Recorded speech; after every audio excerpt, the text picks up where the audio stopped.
Welcome दोस्तों। आज जो हम क्या टॉपिक अपना पढ़ने जा रहे हैं, where are the most of the people employed.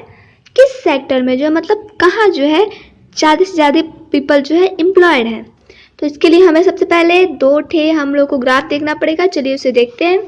ठीक है, पहला ग्राफ जो ये ग्राफ नंबर सेकंड है, पहला तो वो वाला था, इसके पहले वाली वीडियो में हमने डिस्कस किया है। तो ये जो है हमारा share of sector in GDP में शेयर ऑफ सेक्टर देख लेंगे। हर यहाँ पे टेरिटरी सेक्टर को इस कलर से लोकेट किया गया है, सेकेंडरी को ऑरेंज और प्राइमरी को आपका ग्रीन कलर से। ठीक है, तो 1973 में अगर जीडीपी में अगर हम कंट्रीब्यूशन देखें तो प्राइमरी सेक्टर ठीक ठाक अच्छा खासा कंट्रीब्यूट कर रहा है। अभी ये 1973 की बात हो रही है। मान लीजिए 45% जो है हमारा प्राइमरी सेक्टर कंट्रीब्यूट कर रहे हैं और 18 to 20% जो है हमारा सेकेंडरी और 35% जो है ये टर्शियरी सेक्टर। ये 1973 की बात हो रही है। बट अगर 2003 में देखा जाए तो जो है प्राइमरी सेक्टर का जो कंट्रीब्यूशन है हमारा जीडीपी में वो कम हो गया है। जीडीपी में काफ़ी कम, मतलब प्राइमरी सेक्टर से हम लोग को हमारे कंट्री को ज़्यादा पैसा नहीं मिलता है। ठीक है, जीडीपी का मतलब तो 25% है हमारा कंट्रीब्यूशन 2003 के अकॉर्डिंग। प्राइमरी सेक्टर का 25%, सेकेंडरी सेक्टर का 22% हो गया है। और देख सकते हैं आप टेरिटरी सेक्टर का काफ़ी ग्रोथ हुआ है, 52% हो गया है। और रीज़न भी हम लोगों ने पिछली वीडियो में पढ़ रखा है कि क्यों ऐसा क्यों हुआ है, टेरिटरी सेक्टर इतना ग्रो क्यों किया है। तो ये देखिए इस पैराग्राफ में आपको इस ग्राफ के बारे में ये आपको बताया जा रहा है। ठीक है, अब देखिए ग्राफ नंबर 3 पे अगर हम आते हैं तो क्या दिया है इसमें दिया है आपका एम्प्लॉयमेंट कि कहाँ एम्प्लॉयमेंट, तीनों सेक्टर में जो है कहाँ एम्प्लॉयमेंट ज़्यादा है। तो 1973 की बात अगर देखें तो देखिए बहुत ज़्यादा है प्राइमरी सेक्टर में एम्प्लॉयमेंट, 72% लगभग, 12% जो है सेकेंडरी सेक्टर में और 16% जो है हमारा ये टर्शियरी सेक्टर में है।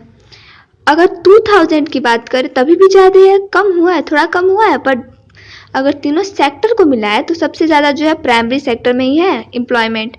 61% जो है हमारा प्राइमरी सेक्टर में है, 15% सेकेंडरी और 25% जो है टेरिटरी सेक्टर में। ठीक है, तो क्या आप देखते, अब हमें क्या सोचना है, हम यहाँ देख रहे हैं कि जीडीपी में काफ़ी कम कंट्रीब्यूट कर रहा है हमारा एग्रीकल्चर सेक्टर, लेकिन एम्प्लॉयमेंट के मामले में तो काफ़ी लोग काफ़ी ज़्यादा है, मतलब एम्प्लॉयड ज़्यादा है फिर भी जीडीपी में कंट्रीब्यूट इतना कम क्यों, ऐसा क्यों हो रहा है? कुछ तो कारण होगा इसके पीछे। तो वही रीज़न जो है हम यहाँ पढ़ने जा रहे हैं। ठीक है, तो यहाँ पे इतना तो आपको ग्राफ के बारे में बताया जा रहा है। अब यहाँ से देखिए क्या दे रहा है, as the result more of the half population, मतलब हमारी आधा से ज़्यादा जो वर्कर्स है प्राइमरी सेक्टर में हैं। ठीक है, और अगर देखा जाए 1/4 जो है 1/4% जो है हमारा, देखिए आधा से ज़्यादा पर्सन जो है हमारा वर्कर्स जो है वो प्राइमरी सेक्टर में है। लेकिन अगर जीडीपी में उनका कंट्रीब्यूशन देखें तो सिर्फ क्वार्टर, मतलब 1/4 ही कंट्रीब्यूशन है जीडीपी में। अगर 100% का 1/4 निकालेंगे तो सिर्फ 25%। आप थोड़ा सा सोचिए, 50% मतलब हाफ से ज़्यादा परसेंट जो हमारी कंट्री के हाफ पॉपुलेशन से ज़्यादा पॉपुलेशन जो एग्रीकल्चर पे डिपेंड है, और जीडीपी में कंट्रीब्यूशन इतना कम सिर्फ 25%। ये तो गलत बात है, ऐसा नहीं होना चाहिए। वही सेकेंडरी और टेरिटरी सेक्टर को देख लें तो वो कहाँ, मानिए दोनों को मिला के ना 50% होगा, दोनों मिला के 50% हमारे कंट्री में वो कर रहे हैं सब। मतलब कहने का मेरा मतलब है कि आधा से ज़्यादा वर्कर्स जो है प्राइमरी सेक्टर में है, बचे 50%। तो 50% इन दोनों सेक्टर में होंगे, मिलाकर दोनों सेक्टर को मिला के 50% है। फिर भी अगर इन दोनों का हम लोग को जीडीपी कंट्रीब्यूशन देखें पैसे के मामले में तो 3/4 यानी 3/4 हिस्सा जो है हमारा ये जीडीपी में कंट्रीब्यूट करता है सेकेंडरी और टेरिटरी सेक्टर, मतलब 75%। ठीक है, तो जो है हम इसका क्या रिजल्ट निकालें, पूछा कि हम रिजल्ट क्या निकालें कि जो वर्कर्स है एग्रीकल्चर में वो अच्छा प्रोडक्शन नहीं कर रहे हैं या फिर अपने कैपेबिलिटी के हिसाब से नहीं कर रहे हैं। यही बात हो सकती है कि उनका जीडीपी में इतना कम कंट्रीब्यूशन है, इतने ज़्यादा लोग हैं फिर भी कंट्रीब्यूशन कम है। यहाँ पे जो है आपको बताया गया है what it means is that there are more people in agriculture than is necessary. इसका तो यही मतलब है कि एग्रीकल्चर में जितने लोग चाहिए उससे ज़्यादा लोग काम कर रहे हैं। So even if you move a few people out, production will not be affected। और अगर आप कुछ फार्मर्स को, कुछ वर्कर्स को हटा भी देते हैं तो प्रोडक्शन पे कोई इफेक्ट नहीं पड़ेगा। इन अदर वर्ड में देखा जाए हम लोग तो worker in agriculture sector are under employed.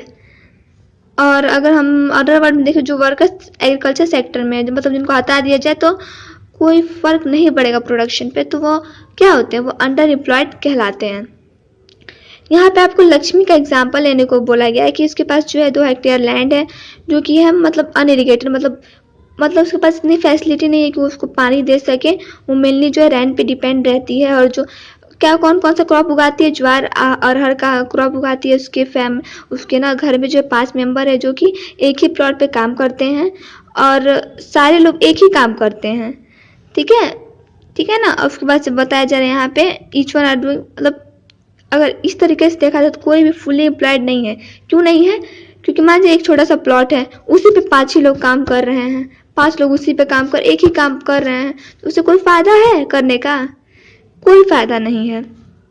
अगर उसमें से 2-4 लोग हटा भी दिया जाए तो कोई उस प्रोडक्शन पे, उस खेत के प्रोडक्शन पे कोई असर पड़ेगा ही नहीं। तो वही यहाँ पे कहा जा रहा है कि तो अगर उनको हटा भी दिया जाए तो कोई भी असर नहीं पड़ रहा है। तो यहीं पे कहा जाए दिस काइंड ऑफ ये जो ऐसा अंडर एम्प्लॉयमेंट होता है जो कि छुपा हुआ तो होता है। जैसे हम लोग को लगता है कि हाँ वो आदमी काम कर रहा है, खेती करता है वो आदमी, लेकिन हम लोग को ये नहीं पता है कि एक ही प्लॉट पे जिनकी जरूरत नहीं है वो भी काम कर रहे हैं।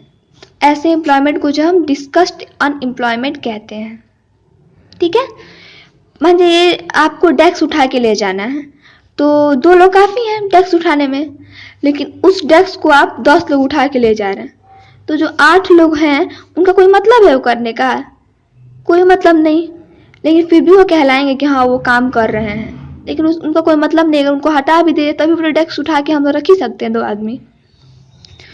तो फिर यहाँ पे कहा जा रहा है सपोज कीजिए एक लैंडलॉर्ड, मतलब कोई आया है बड़ा आदमी लैंडलॉर्ड, उसमें से लक्ष्मी के फैमिली में से 2 लोगों को लेते गए आपने यहाँ काम करने के लिए, फिर भी प्रोडक्शन पे कोई असर नहीं पड़ रहा है, उल्टा जबकि लक्ष्मी को और एक्स्ट्रा पैसा मिलेगा। और सिमिलरली वही यहीं पे और कहा जा रहा है कि मान लीजिए 2 लोग और चले गए, 2 लोग चले गए किसी इंडस्ट्री में वर्क करने के लिए उसकी फैमिली में से, तो क्या होगा? फिर भी जो है फिर भी उस पर कोई असर नहीं पड़ेगा। किस पे? खेत पर। क्यों नहीं असर पड़ेगा? क्योंकि उतना बड़ा खेत तो है नहीं हमारे पास, इतने लोगों की ज़रूरत है। छोटा सा खेत है, 2 लोग हो जाएंगे, 1 लोग हो जाएंगे तो आराम से वो कल्टीवेट हो सकता है। तो देखिए यही रीज़न है यहाँ पे ना। और सिर्फ जानते हैं फ्रेंड्स, सिर्फ इसमें ना सिर्फ लक्ष्मी ही नहीं, इंडिया के बहुत सारे ऐसे फार्मर्स हैं जो कि इस तरह के अंडर एम्प्लॉयमेंट में रहते हैं। और जानते हैं फ्रेंड्स, यही रीज़न है कि एम्प्लॉयमेंट, अगर एग्रीकल्चर सेक्टर में हम एम्प्लॉयमेंट अगर देखें तो काफ़ी ज़्यादा है। कितने सारे लोग काम करते, बाप रे 50% लोग काम करते हैं, लेकिन जीडीपी में कंट्रीब्यूशन उनका कम है। क्योंकि हम जानते हैं कि जब वो काम एक आदमी कर सकता है तो उसको 10 लोग कर रहे हैं, तो उसका कोई मतलब है? एम्प्लॉयमेंट तो ज़्यादा हो ही रहा है कि हाँ 10 लोग काम कर रहे हैं, लेकिन पैसा कितना मिलेगा? 1 लोग के बराबर ही पैसा मिलेगा। तो यही रीज़न है कि एम्प्लॉयमेंट ज़्यादा है पर जीडीपी में हमारा कंट्रीब्यूशन कम है। और फ्रेंड्स सिर्फ जो है ये प्राइमरी सेक्टर की भी तो हम बात किए हैं, प्राइमरी सेक्टर में नहीं, जो हमारे अदर 2 सेक्टर हैं, 2 सेक्टर्स है, उन सब में भी ऐसा होता है। जैसे कैजुअल वर्कर्स को हम लोग देख लें, जैसे कि नहीं वो लोग डोमेस्टिक वर्कर्स होते हैं जो घर पे काम करने के लिए बोलते हैं कि हाँ पोछा झाड़ू जो भी है वो करेंगे। पेंटर्स होते हैं, प्लम्बर होते हैं, उन लोग को कभी कभी काम मिलता है सिर्फ, तो भी तो एक तरह से अनएम्प्लॉयमेंट में आएंगे। हो सकता है किसी का घर पेंट करवाना हो तब काम आएंगे, बाकी दिन तो खाली बैठेंगे, तो वो भी जो है डिस्कस अनएम्प्लॉयमेंट या अंडर एम्प्लॉयमेंट में वो लोग भी आ जाते हैं। Thanks for watching, I hope you like this video and you understand. Next topic हम क्या पढ़ने वाले हैं हमारा, how to create more employment. ठीक है।